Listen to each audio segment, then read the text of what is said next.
Radical. I got you. I got you. I got you.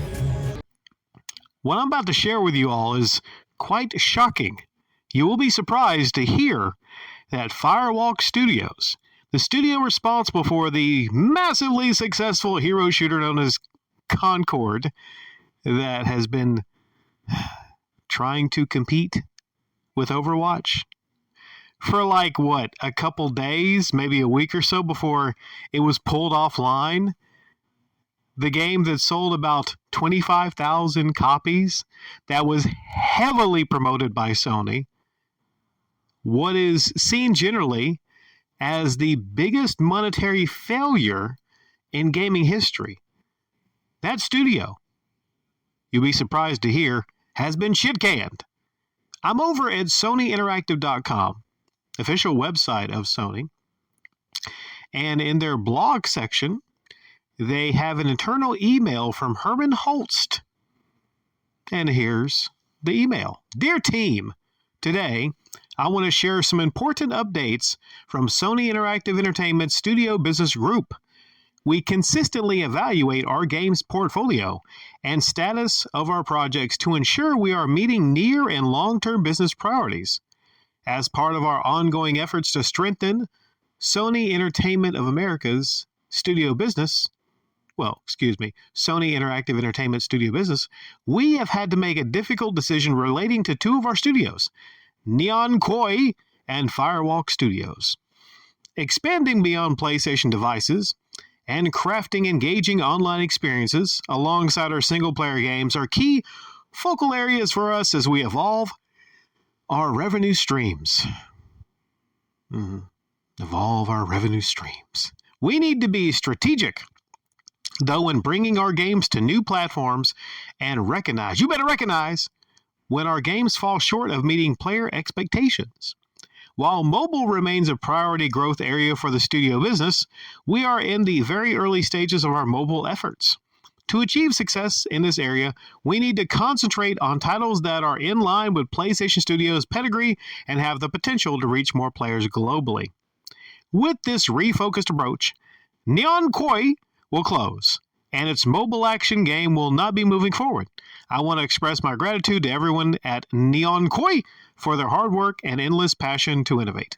Regarding Firewalk Studios, as announced in early September, certain aspects of Concord were exceptional, but others did not land with enough players.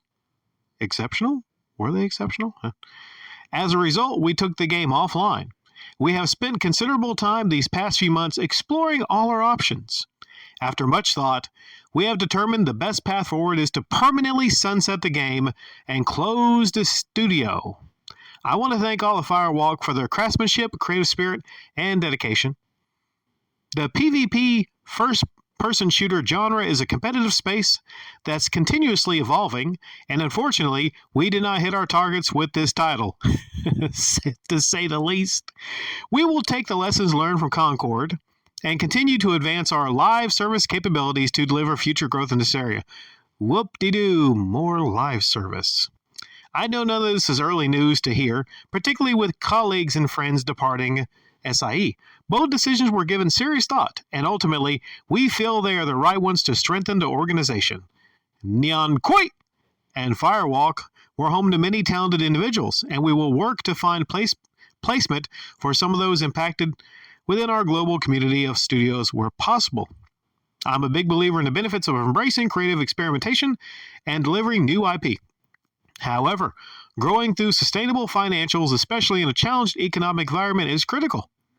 Meaning, people don't want to pay fucking $40 for a rip-off of Overwatch. That's worse.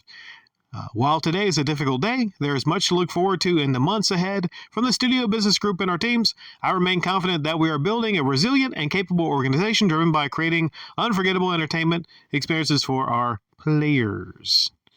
All right, what I don't like about this is not understanding that one of the problems is live service. That is one of the problems. I think a lot of people are getting sick and tired of these games that are not really games. They are just live service experiences that are priced 40, 50, 60 bucks. They are priced like they're actual video games. Like they actually have offline campaigns and there's an offline component. You mentioned in this blog, you mentioned the stresses of the economy. The last thing people want to really do is pay top dollar for these types of online games. People have gotten used to live service. I mean, hell, they can play Fortnite for free.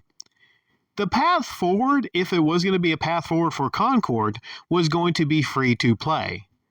If they would have started with Concord being free to play, it might still not have been a success. But people looked at it. They looked at the dumbass, some of the worst character designs of all time in a, quote, hero shooter. They looked at all the pronouns packed into the game. And they looked at the price tag to get into all of that. And it didn't really make any sense.